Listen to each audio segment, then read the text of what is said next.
او ځکه د بعضو علماو په باره کې راځي چې د پخوانو علماو باره کې چې د 100 کالو نه زیات د هغوی عمر او ښه طاقتور او عقل به یې برابر و سترګې به یې برابر وي بلکې د بعضو پکې بچي هم شوي دي او د 100 کالو نه بره عمر نو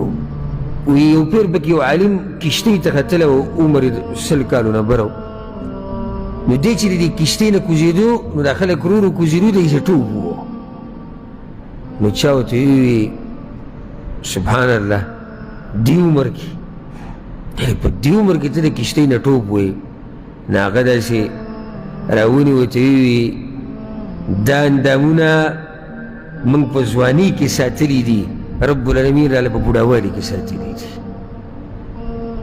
دا اندامونه موږ په ځوانۍ کې ساتلي دي ذکر الله په بوډاوالي کې ساتلي دي نو چې اوس اندامونه ته راولګي په ځوانۍ کې تباه و برباد کړي د الله په نافرمانیانو کې دې کې به څه پاتې شي چې کله ته بوډا شي بوډا نه راشي ځوانان د توګه په ځوانۍ کې چې ورته وګورې ته به وایي چې دغه ساعت یې وزي راولېږي مري دې ګناهونو دې درجې ته رسولی زموږ خوا له راځي که نه راشي تپوسونه کوي مسلې والله چې ورته وګورې ته وایي چې دغه دی مري په ځوانۍ کې برکت نه وي بدن کې برکت نه وي یو درد دی یو پلانې دی یو تکلیف دی یو دا دی یو دغه دی ټولې ګیلې شکوې عمر دې څو دی لکه ته دومره ګیلې شکوې کوې یاره زموږ خو شپږ شویش روانې وي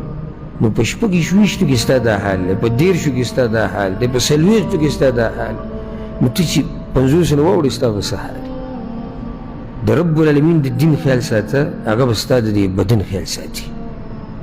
هغه به ستا د دې د دغه نعمتونه چې د کوم الله درکړي دي د دې به خیال ساتي او د دین خیال ساتل چې ته د اندامونه د الله په دین کې ورګې دا د دین خیال ساتل دي که ځکه د زویم استعمال یې کوي د الله په دین کې ګوره دا موقع بیا بار بار نه راځي دا موقع بیا بار بار نه راځي هغه حدیث موږ څو پیرې بیان کړی 15 خبرې د 15 نه مخکې غنیمت وګڼه کمې کمې ځواني د بوډاوالي نه مخکې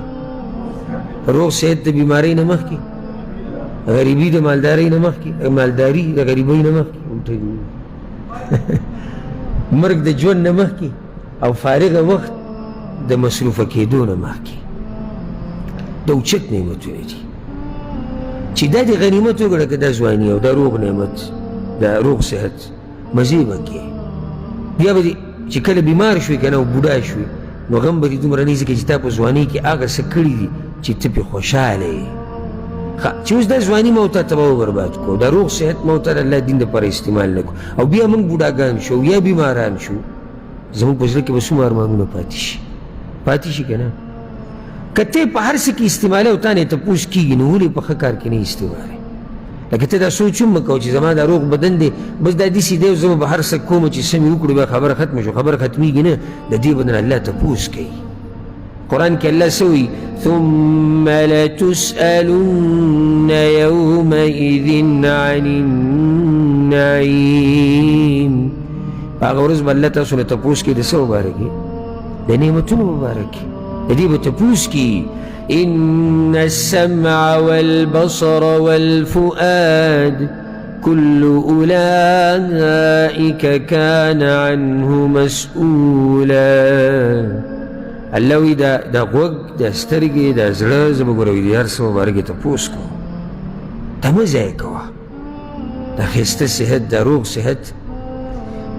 اوس موقع ده او ما محسوسه کړه او صرف دا نه چې ما محسوسه کړه یعنې ګوره په ما باندې بیماري په ما باندې راغلی په ما باندې د بیمارۍ د لاسه ما ته خو کمی و خو د هغې د لاسه نورو مسلمانانو ته څومره کمی و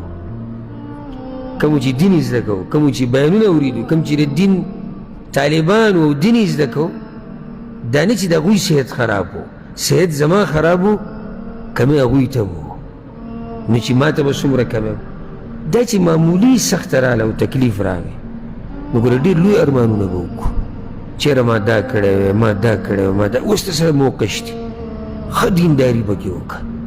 د الله دین یې زده کړه دې درسونو له زور ورکړه